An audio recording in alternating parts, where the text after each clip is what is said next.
Okay, thank you for coming and welcome to our cybersecurity course. This is our first meeting, and because we have 6 student exchange from UMP Malaysia, so that's the reason why this course will be delivered in English.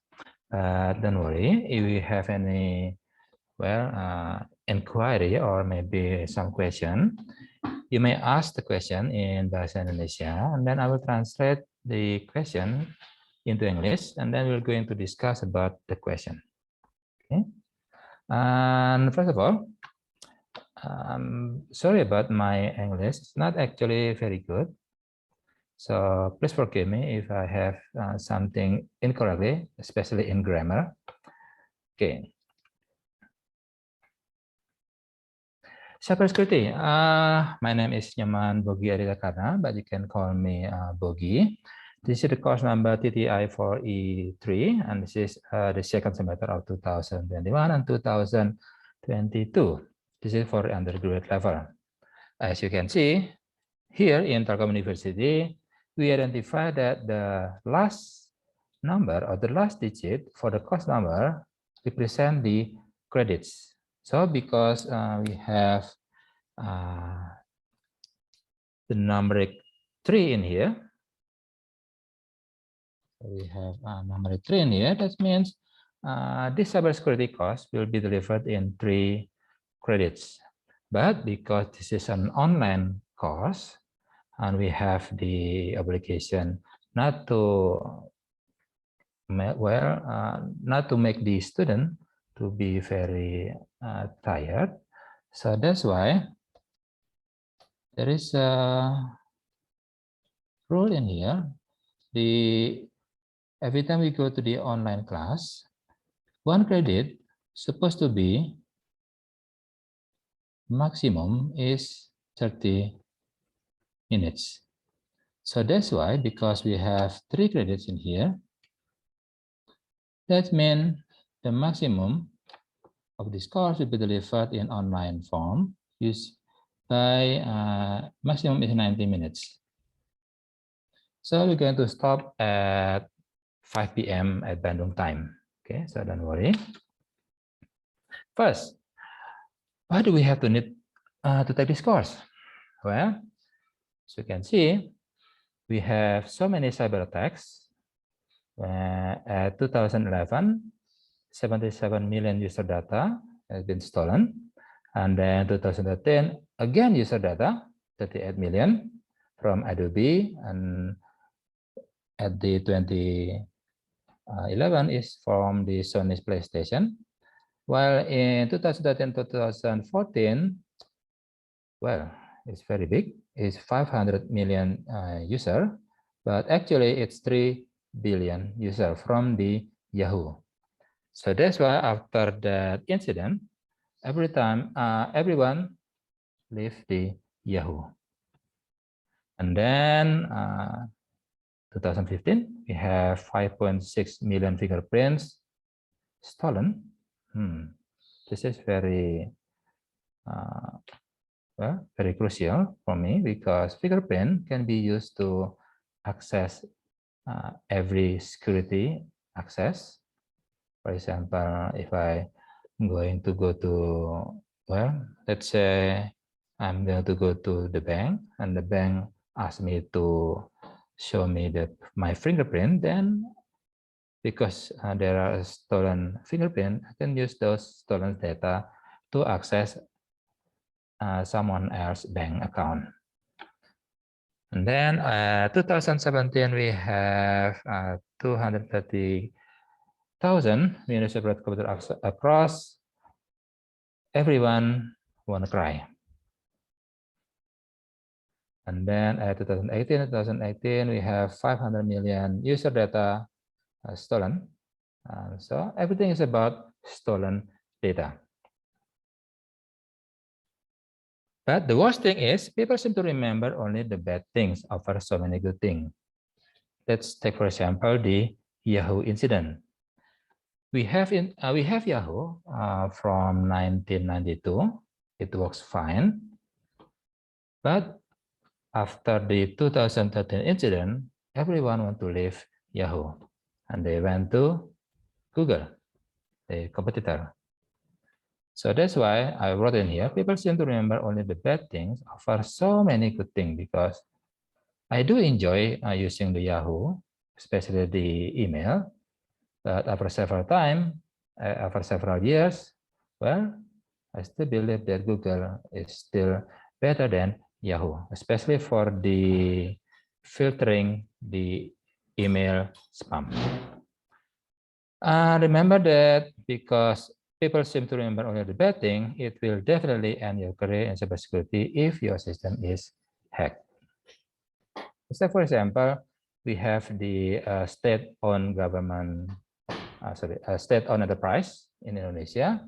One time, the website is get defaced, and everyone seems to remember, oh, you're the one who responsible for that deface. You're the one who's supposed to defend your system, and then, well, you're not doing a good job at that time.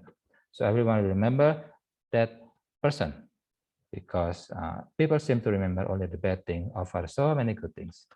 Okay, so again, why do we need to take this course? Is because before you claim yourself know cybersecurity, you must understand how it works. So that's why here we're going to discuss about cybersecurity in two broad topics. First one is how to defend, and the second one is how to attack. So for the CLO number 1, it's the course learning objective. CLO stands for the course learning objective. You're going to have the knowledge to build networks and design firewall, proxies, VPN, bandit management as aspect of defense against attacks. So we're going to learn about how to defend first. And then after the mid-exam, we're going to discuss about how to attack. So that's why in CLO number 2, you're going to have the knowledge to perform attack simulation on virtual machine environment. Okay, so we're going to have lots of tools in here. First one is the virtual machine engine. In here, we're going to use the VirtualBox, and then we're going to use the FreeBSD. Why FreeBSD? Because FreeBSD starts from the real-time operating system, so it's very fast compared to any other operating system out there. Very fast in terms of the data transaction between the server itself to the network. That's that's why it called a real-time operating system. So the reason why we choose FreeBSD in this course is because FreeBSD starts from RTOS, real-time operating system. So there are so many advantages using the FreeBSD because we can tuning and also we can monitor certain aspect in the network interface card. Okay, and then we're going to use the pfSense. It's also start from the FreeBSD.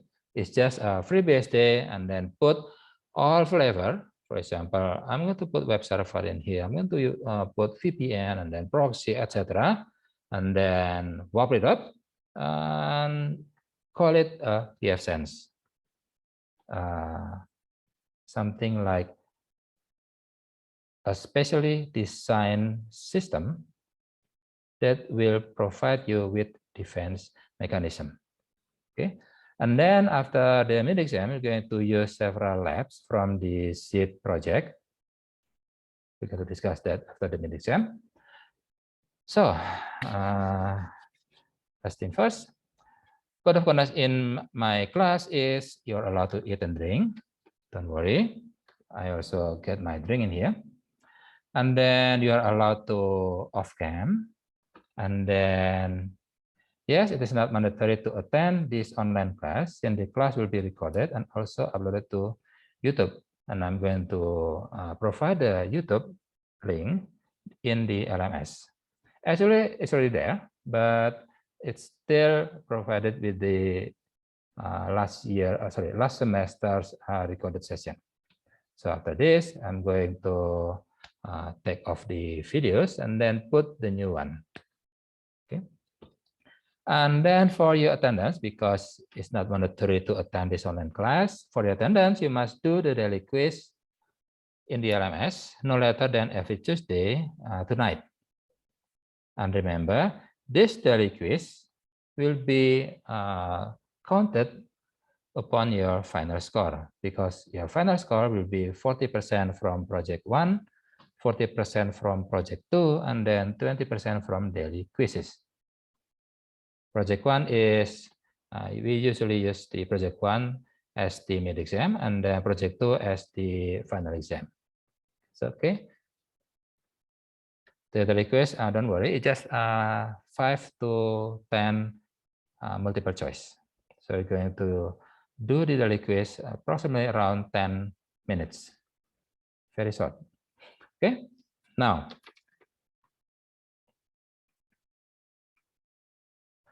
and I don't have any slide in this course because we're going to use a practical approach. So every time you want to ask yourself, you just raise your hand or just cut my explanation, and then probably I want to ask something. Okay.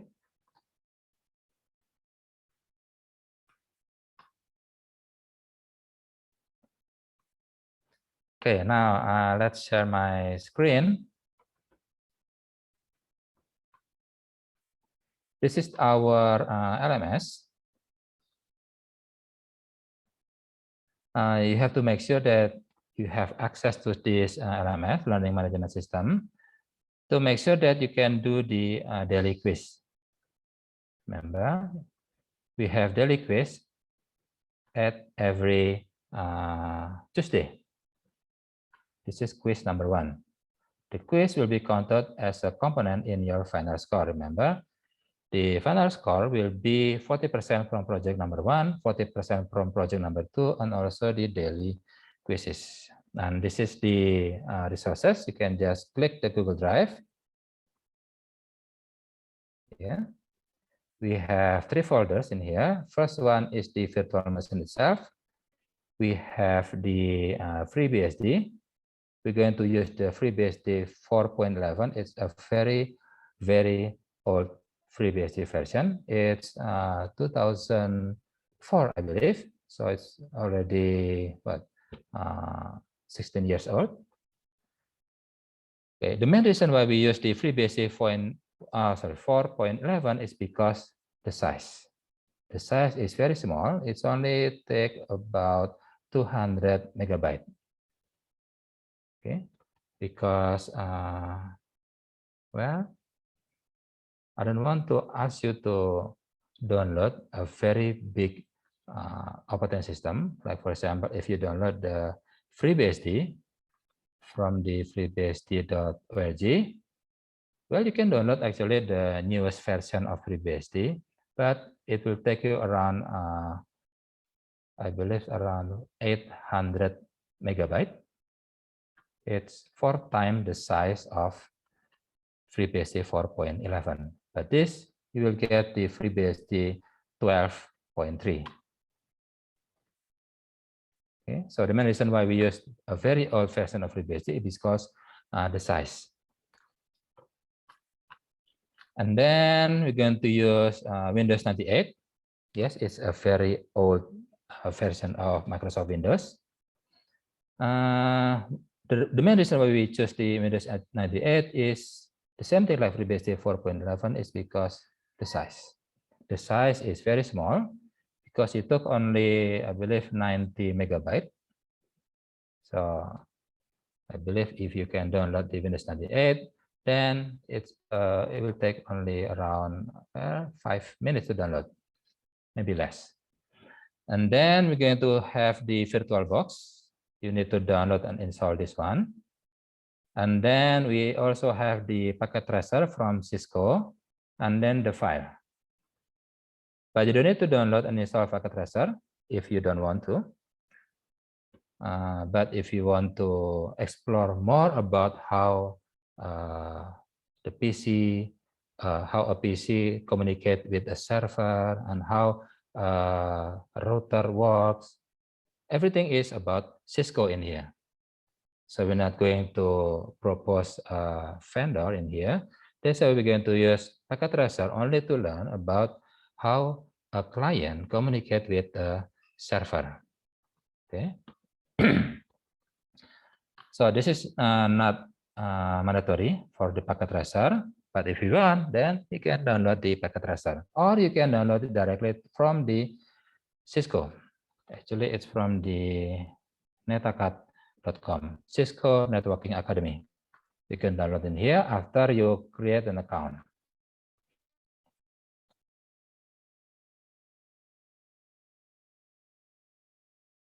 Okay, let's take for example this one. Let's try log into my account first.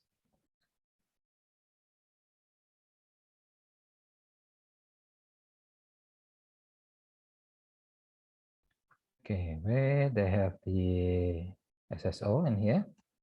So we'll be direct to cisco.com. Okay,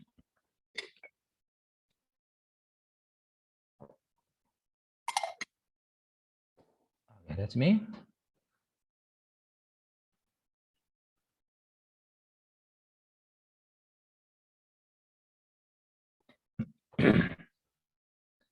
So after you create your account in netacad.com, then you can just download directly the Packet Tracer. Maybe the newest version, because mine is not the newest version. Mine is the version 7.3.1, I believe. But in here, actually, they have the Packet Tracer version 8. Resources, and then download Packet Tracer. And then download. You can load, oh, they have 8.1 actually. And then 8.1 for 32-bit or 64-bit. And then you can choose either the using the Windows or Ubuntu or macOS. It depends on your machine. But in this case, my laptop is using Windows, so that's why I'm going to use the Windows version for the Packet Tracer.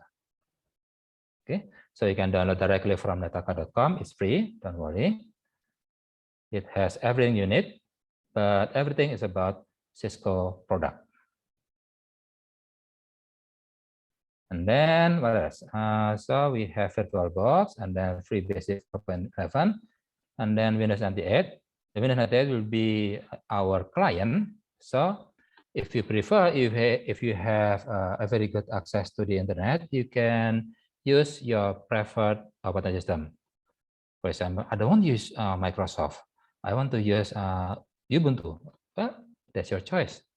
But in this course, we're going to explain how to use this virtual machine using the Windows 98 and also the FreeBSD 4.11.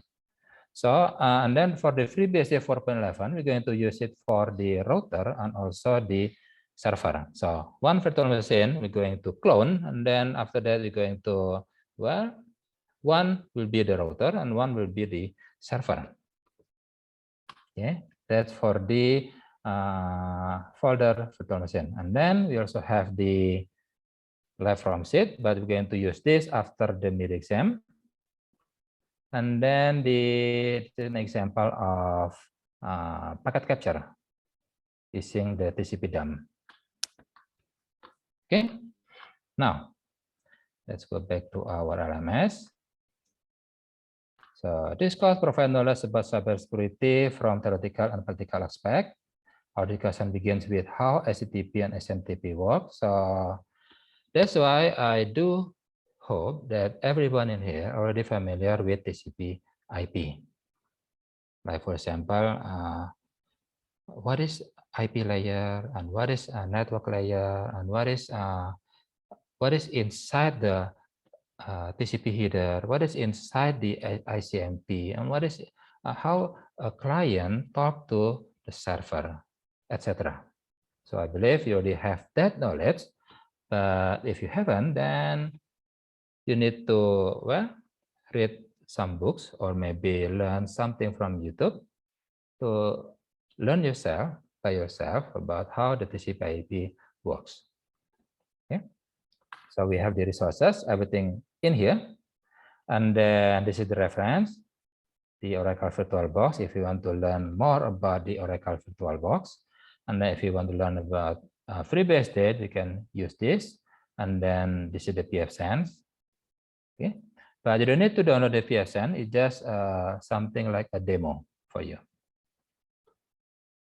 And this is the previous lecture recording, but this one is from the last semester. So after this, I'm going to drop all the videos and then put all recording starting from today's recording. Okay, this is the WhatsApp group. And then today we're going to discuss layer 2 and layer 3 internet networking. You're going to discuss about the concept of network, how an IP packet moves from one device to another, especially in layer 2 and layer 3, using Cisco Packet Tracer or virtual machine. But in this case, we're going to use the Cisco Packet Tracer. To help you explain about what will be discussed on this class, you can download the lecture notes in here. Please read this to give you a brief explanation of what we'll be discussing in the class. So you're going to click here and then, yeah, lecture note number 1, layer 2 and layer 3. In this class, we're going to discuss about the concept of network, how an IP packet moves from one device to another, blah, blah, blah, blah, blah. And then to do this, please follow this step below. Please install Packet Tracer from our Google Drive, but remember, this one is optional. It's up to you. But if you don't want to install Packet Tracer, then it will be your choice. Okay. So this is for the first class. Next, we're going to discuss about web server and mail server. In this case, we're going to use a virtual machine. And then after that, we're going to discuss about firewall. What is firewall generation 1, what is firewall generation 2, and what is firewall generation 3, or some people will call it next generation firewall, and how it works using the FreeBSD. Okay, and then after that, the other defense mechanism that we're going to discuss is we're going to use proxy and also the VPN. Okay. And then after that, we're going to discuss about bandwidth management. Why is there any bandwidth management in defense mechanism? Yes, we're going to discuss how bandwidth management works and its relation to access security, including how it works with privacy. Because in several cases, we can use bandwidth management to limit an attack. If we can understand, oh, we are under attack, and that attack comes from Russian, for example. And then we're going to use the bandwidth management. Everything, every packet that comes from Russian will be going through a pipe, which is a very narrow pipe. We're going to squeeze the pipe. That's what we call bandwidth management. So the attack will not going to bother the rest of the traffic. So we have a very big pipe, and then in this pipe, we're going to create a pipe to limit the bandwidth from Russian. We're going to squeeze the pipe to make it smaller and smaller. Okay, so we're not going to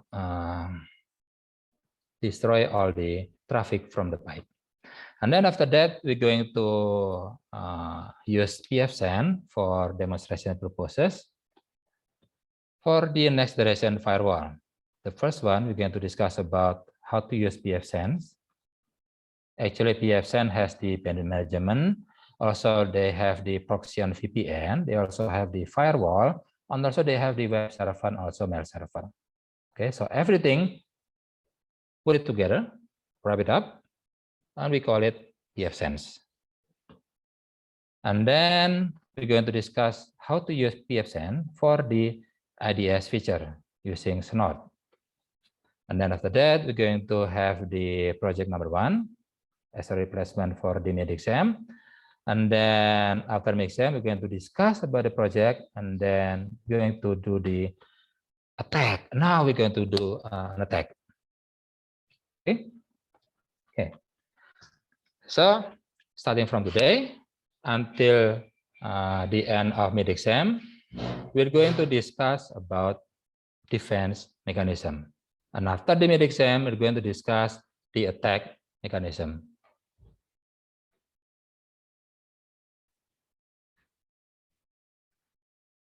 Now, any comment or questions so far?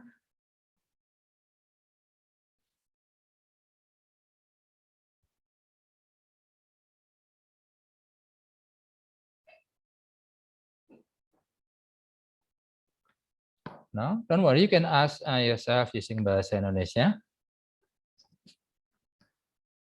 No? Okay. So let's start with our first discussion.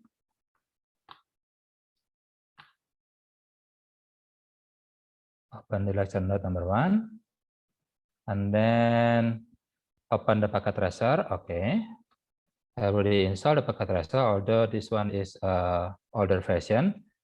It's, I believe, version 7.3.1. Wait for a moment. And then the packet tracer will ask you for login. You can sign up and create a login account in the NetPacket, or you can just continue as guest, like this. The problem with continue as guest is, well, you can save files. That's all. So I believe it is it's okay for using the guest. Just wait until guest login is allowed. 4, 3, 2, 1. Okay, confirm guest. Now, this is the display of packet tracer. We have in here, we have we have 3 toolbars. First one is the main toolbar, is the upper toolbar. And then we have the secondary toolbar. Let's activate this toolbar here. And then the last one is the bottom toolbar. We can use the bottom toolbar to create a topology. But to make it quick, you can just use the already predefined, already created the this one. Sorry, not this one, but this one. Okay, it's a Superman layer 2 versus layer 3. Now we can just open.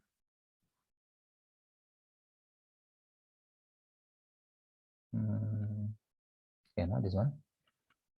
Open, and then okay, where is it? This is the cybersecurity, and then this one. Supplement layer 2 versus layer 3. Open. Wait until all the orange circle become a green triangle.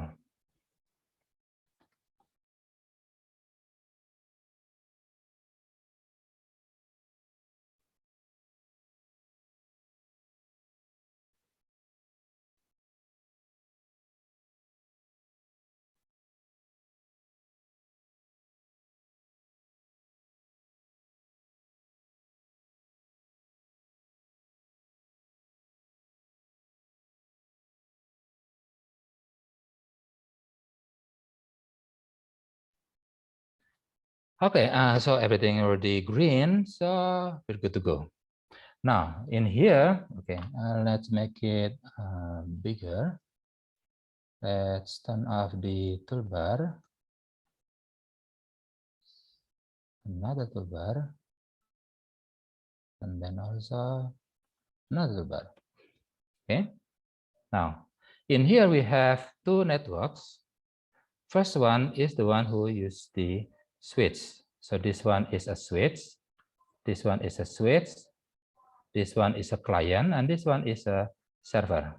We call it PC0, and this one is server 0, and then this one is PC1, this one is a router, and then this one is a server. So in this activity, we're going to discuss about what is different when a packet moves through a client to a server through a switch. What's the difference between through a switch compared to through a router? So that's why we have two networks in here. The first one is using a router, and the first one is using a switch. Okay, so based on our lecture note, just again as guess, okay, whether the orange circle become green triangle, okay, done that, and then change to simulation mode. Okay, so whenever we open a Cisco Packet Tracer, they will be open in real-time mode, but we're going to use simulation mode now. Okay, just click simulation mode, and then we have so many filters in here.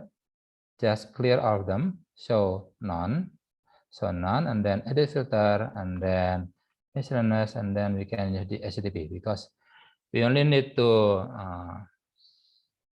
monitor the HTTP process. Okay, and remember, Packet Tracer is just a simulation. So most of the traffic will be neglected by the Cisco Packet Tracer. So they will be using only a very mandatory packet. Okay. Now, let's try it out. First, we need to click the PC0 as if we are logged into the PC0, and then click desktop, and then choose the web browser as if we are opening a web browser in the PC0.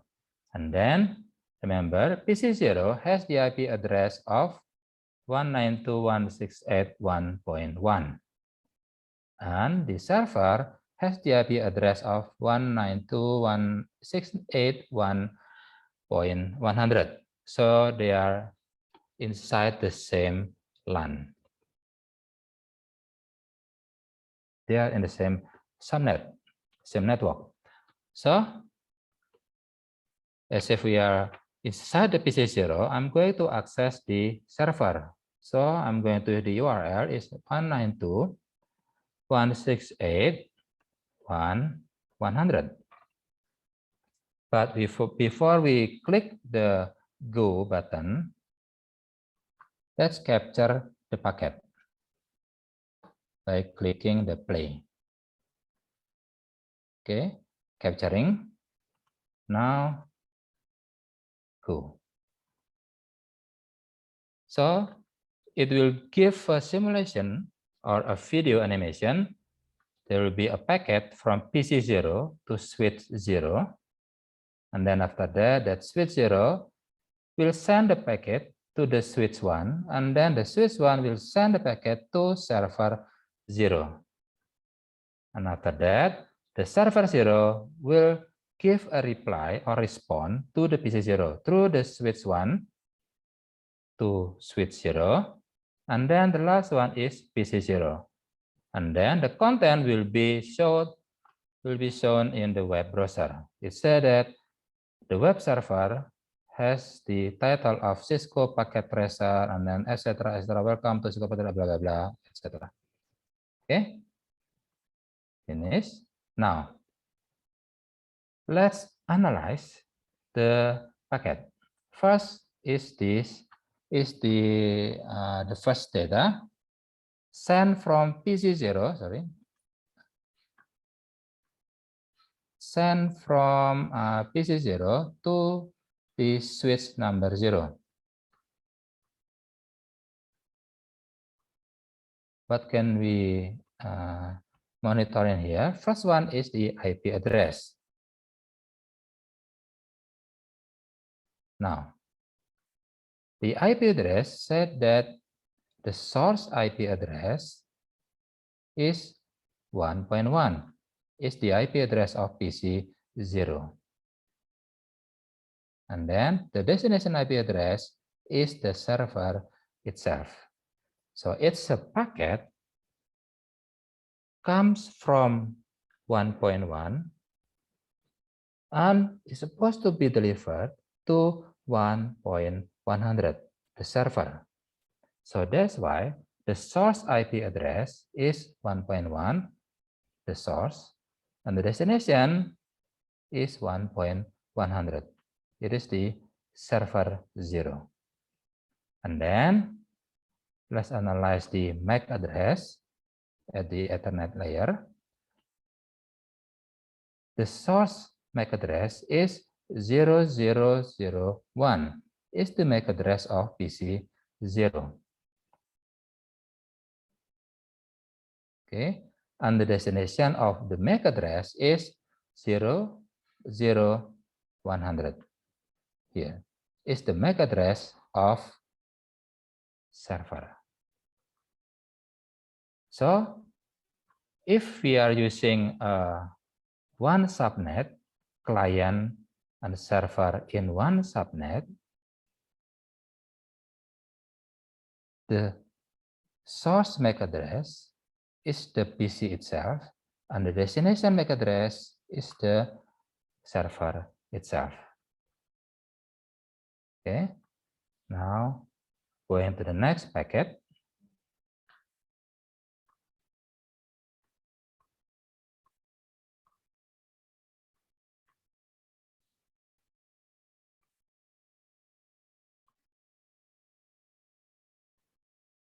Here, this is the PDU information, protocol data unit information at device PC0.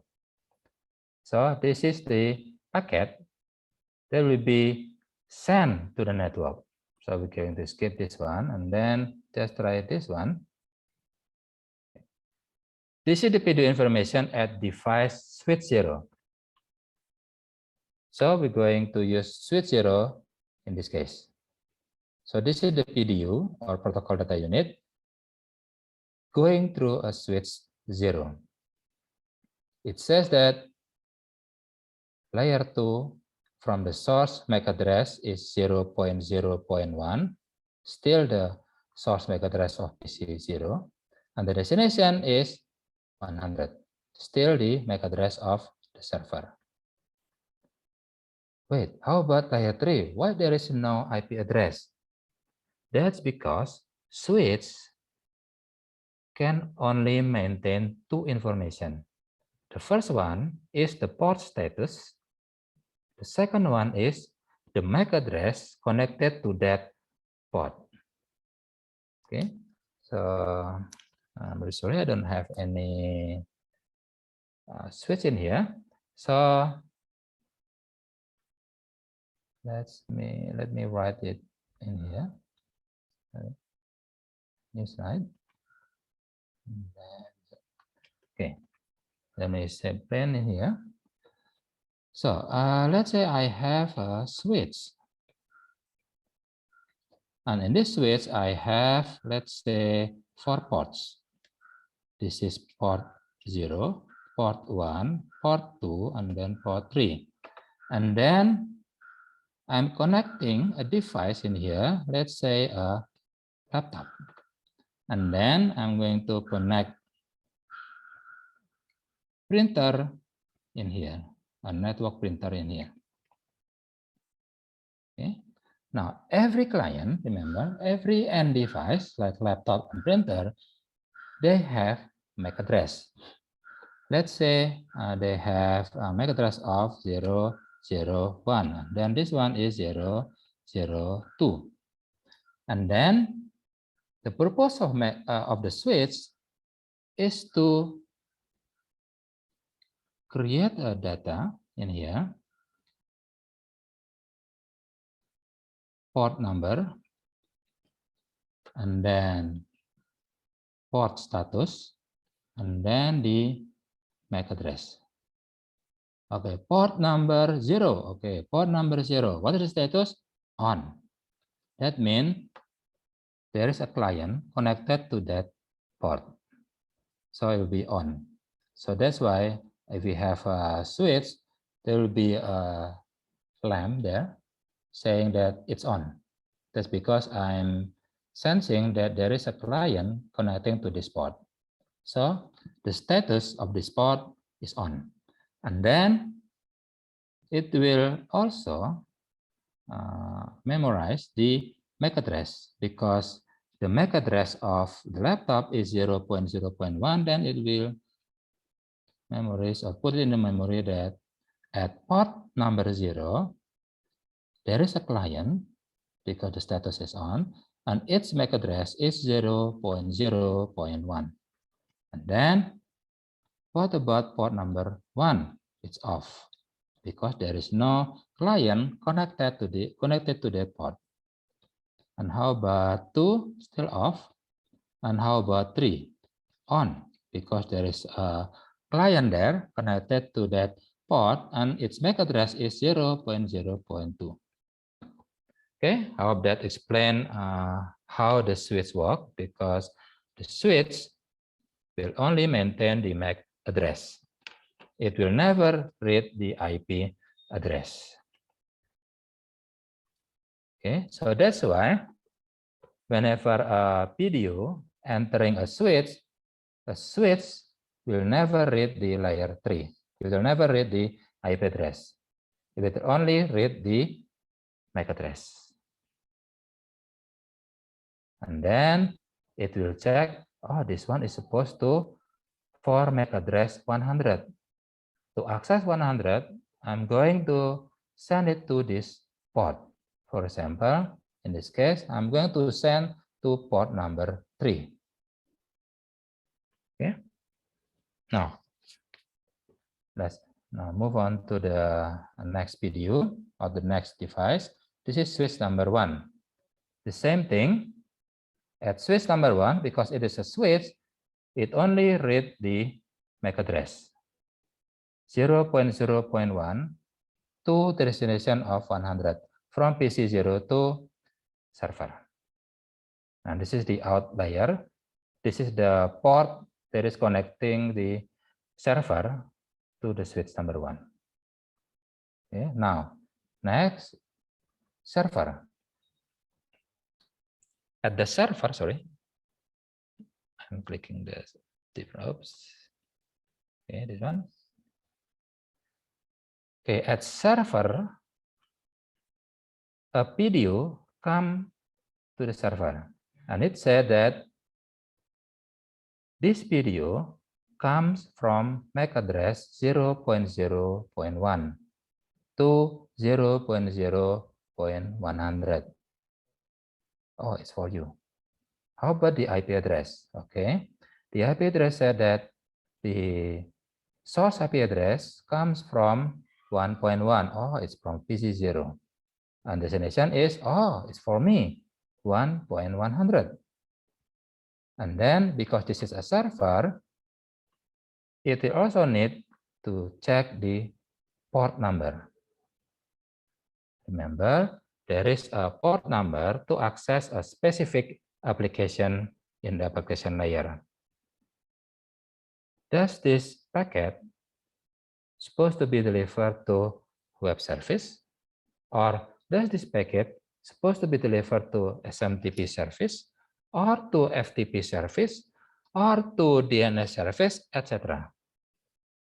To identify this packet will be delivered to this specific application in the application layer, we need to identify the destination port. The destination port is 80. 80 is the port for HTTP. And the source port is 1025. So the source port is 1025 and the destination port is 80. Okay.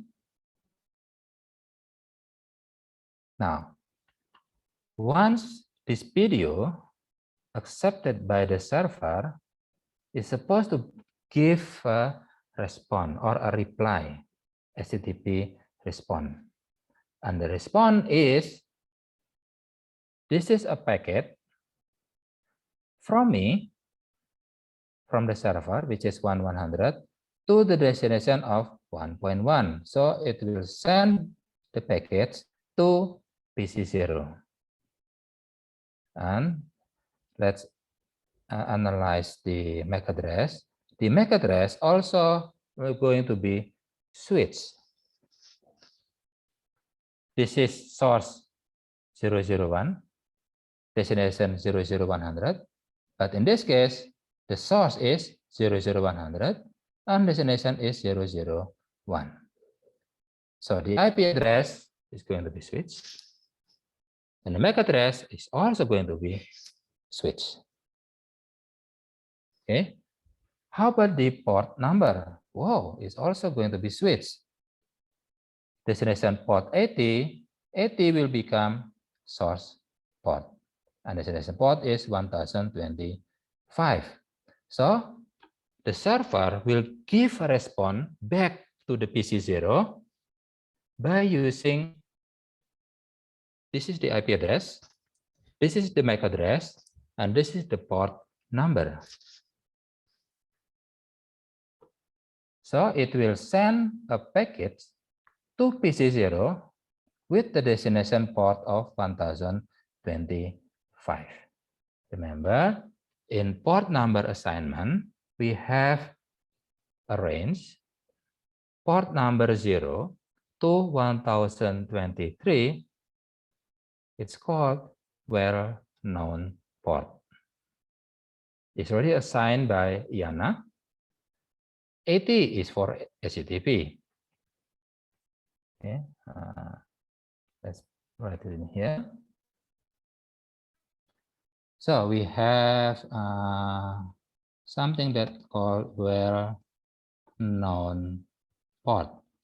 It is a port from 0 to 1023. So in here we have what? 21 is for the FTP, and then what else?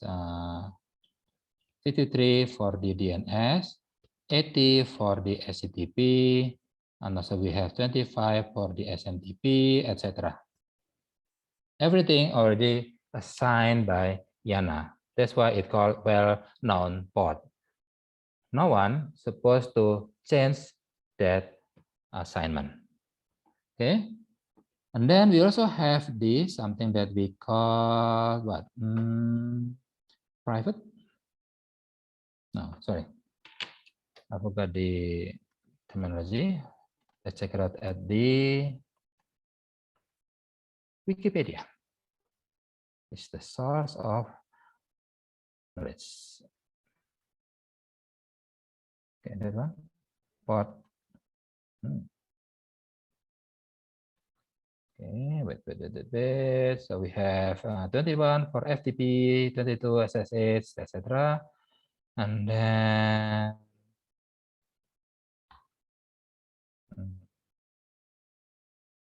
okay, and this one.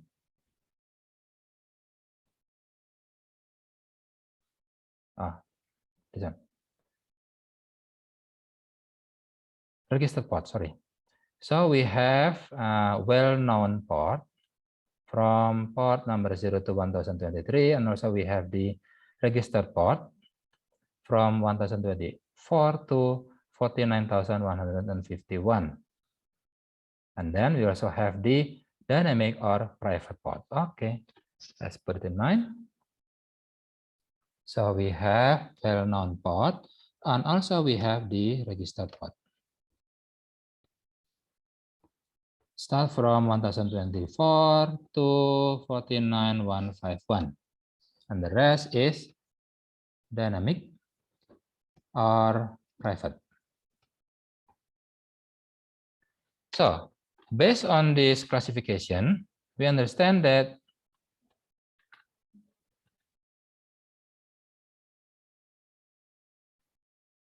the destination port of 80 is a well-known port, is for the HTTP, but the source port is 1025. It's what we call registered port. You can use it by yourself, and it's actually a random number, or some people will call it ephemeral number, ephemeral port number. Okay. Now let's move on to the next here. Because it's in the switch number 1, you will never read the IP layer. There's no IP address here, just the MAC address from server to PC0. And then next, also from server to PC0. Oops, sorry, I clicked the server.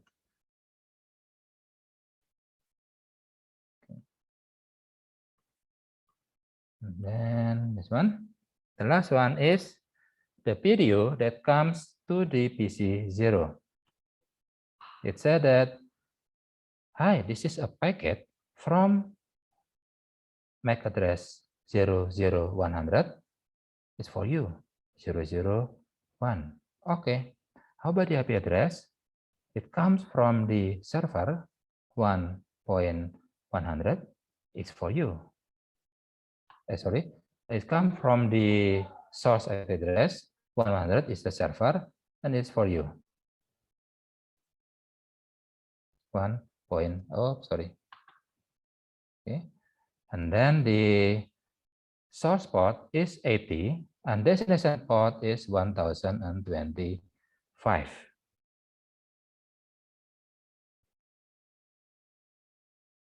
Okay, now this is the first communication between client to server. How about if we try it again? Now, capture again. Let's clear it out. Clear and then go.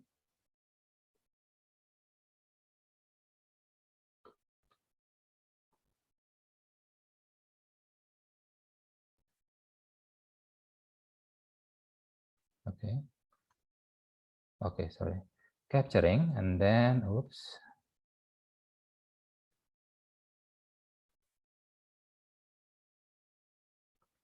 One 192.168.1.100 and then go.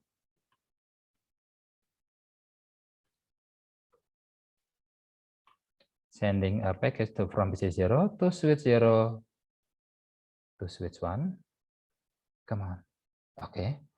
And then going to the server 0. Come on. Okay. Now the server will read, oh, it's for me. And I will give a response to switch 1, to switch 0. And then the message will be delivered to PC 0. And then at the web browser, at the client, it will show the content of the web server. Okay. Now, let's check again. Starting from the first one. Now, what's the difference between this communication with the previous communication?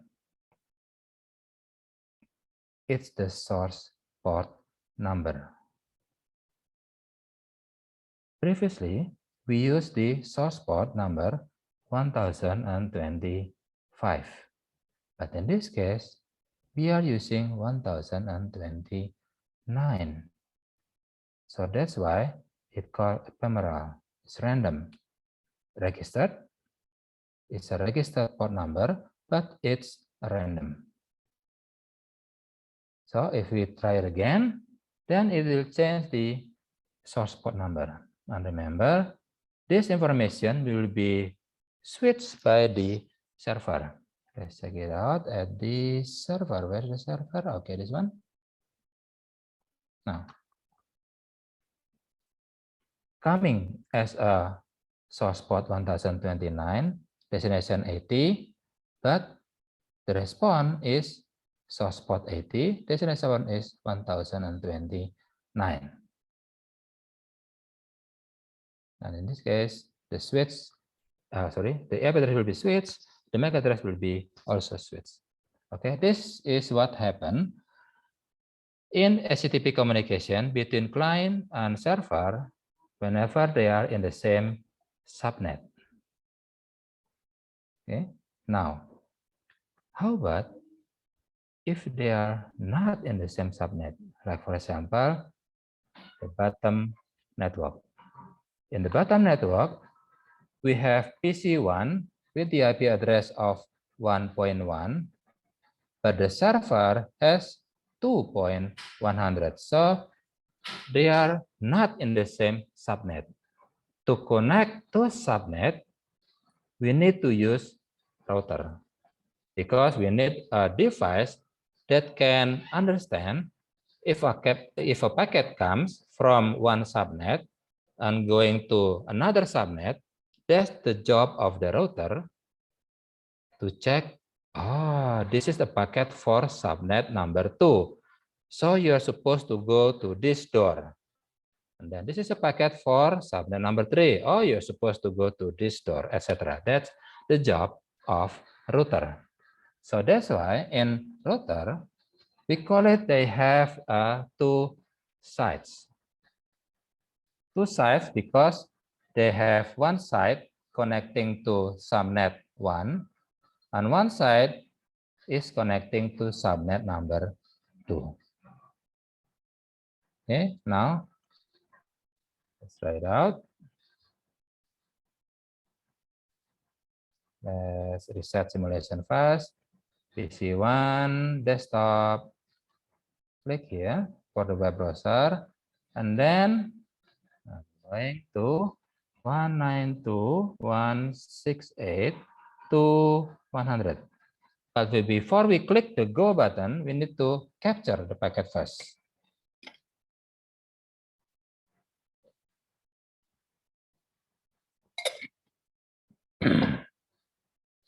Okay, start to capturing. Okay, captured. Now go. It will send an envelope to the router. The router will understand, oh, this one is supposed to be to the port subnet number 2. So it will send the packets to server 1, and then the server 1 will return back to the router, and then the router will send to the PC1. And then at PC1, we can see what is inside the web server. It said that Cisco packet tracer, blah, blah, blah, blah, blah, blah. Okay. Stop. Now, let's check the packet. Start with the PC number 1. It says that the destination port, the source port is 1025. Destination port is 80, is a well-known port, is for the HTTP, but the source port is a registered port. It's also ephemeral, random. And then the source IP address is 1.1, which is the IP address of PC1. And then the destination IP address is 2.100, the IP address of server 1. And then here, let's analyze this carefully. At the MAC address, it says that the source MAC address comes from 001. It's the MAC address of PC1. However,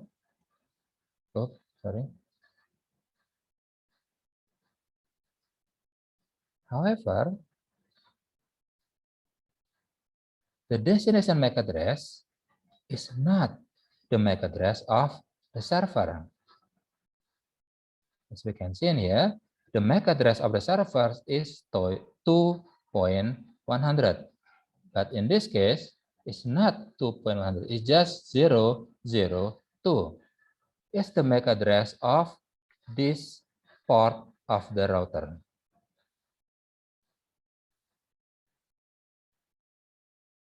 So the source MAC address is still the PC1, but the destination MAC address is not the MAC address of the server, but is the MAC address of the port in the router that directly connected to the PC 1002. This is. However, the destination IP address still using the server. Okay, now next.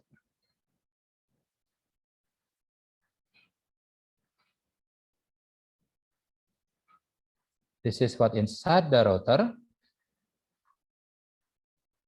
Now, let's examine this closely.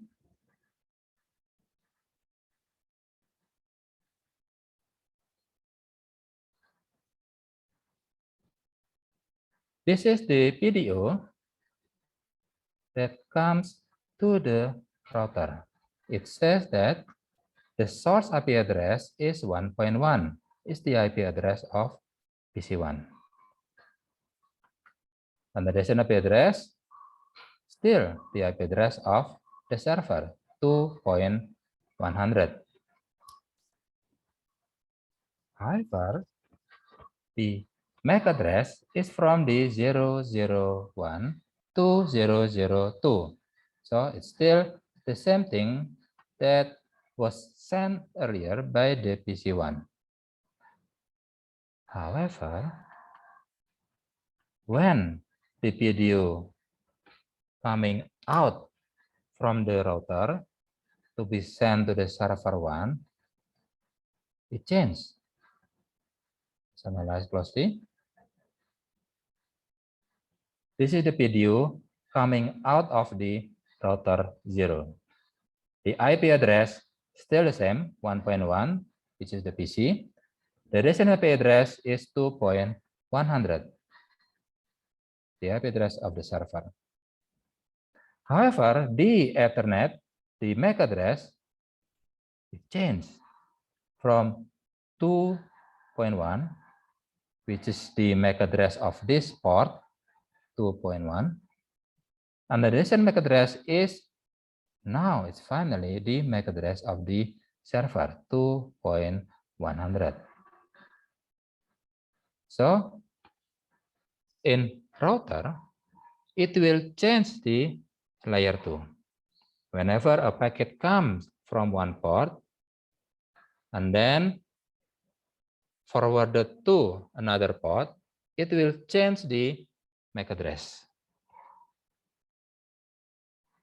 So that's why in future cases, we cannot identify, oh, this packet comes from MAC address X. No, it's actually that MAC address is the MAC address of the port that directly connected to our laptop. Let's say, for example, I'm having an attack in this laptop, and then I'm examining the packet. Ah, got you. You are coming from MAC address 0.2. But actually, that MAC address is the MAC address of my router, not the MAC address of the attacker. So you need to trace back from the router and then the next router again, the next router, just to find out where is the location of the attacker. Okay. Now, the rest is still the same. Like for example, in here, once the server sending a response, it will change, it will switch the information. 1025, 80, it will become 80, 1025. 1.1 to 200 to 100, it will switch to become from 100 to 1.1.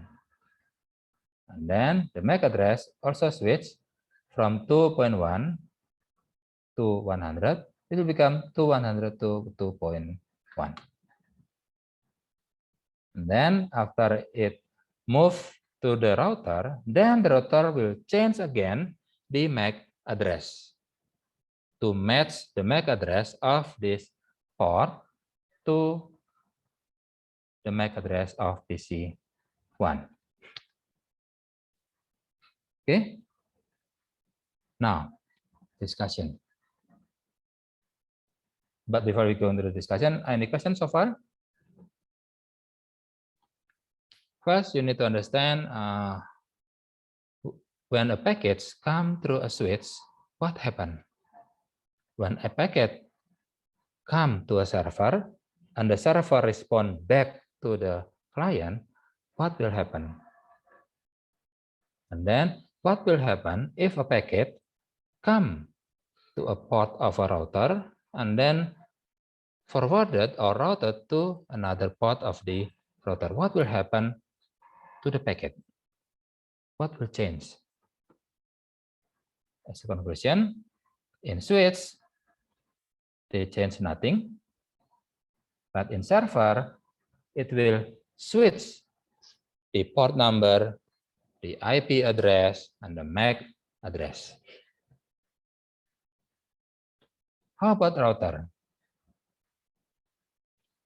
When a packet comes to a port, it will change the MAC address to match the MAC address in this subnet. So that's why the server will never know what is the MAC address of the client that send the data or send the packet.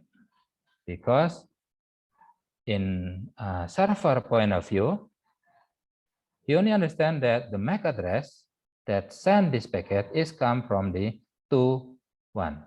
However, 2.1 is the MAC address of the router, not the PC1, but the router. So the server will never understand what is the MAC address of the PC1.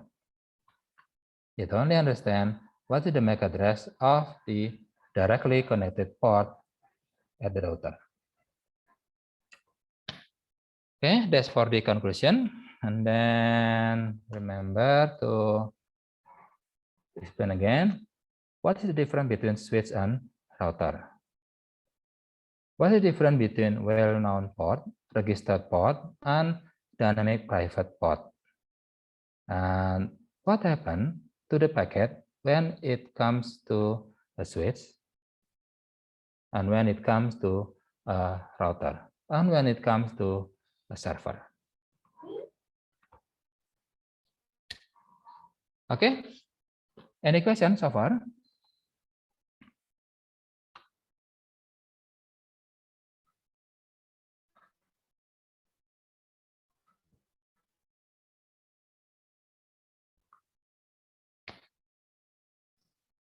Okay, if not, then I believe you already understand about this. Remember, I assume that everyone already understand about TCP/IP, so we're not going to discuss about the what is IP address, what is inside the IP header, and what is TCP layer, what is the purpose of TCP layer. We're not going to discuss about that because I assume that you already understand about its layer functionality and what is inside that header. If you want a preview, then you can just ask the Wikipedia. For example, you can just type TCP/IP and then check the, let's take for example the IP version 4, and then you can examine or maybe refresh your memory. Sorry, where is it? Oh no, not this one. This one. This is the header of the IP packet. We have version, we have total length, we have identification, we have now this one is the source IP address, and this one is also the destination address. And then we also have the TCP. Let's take for example, click here, TCP.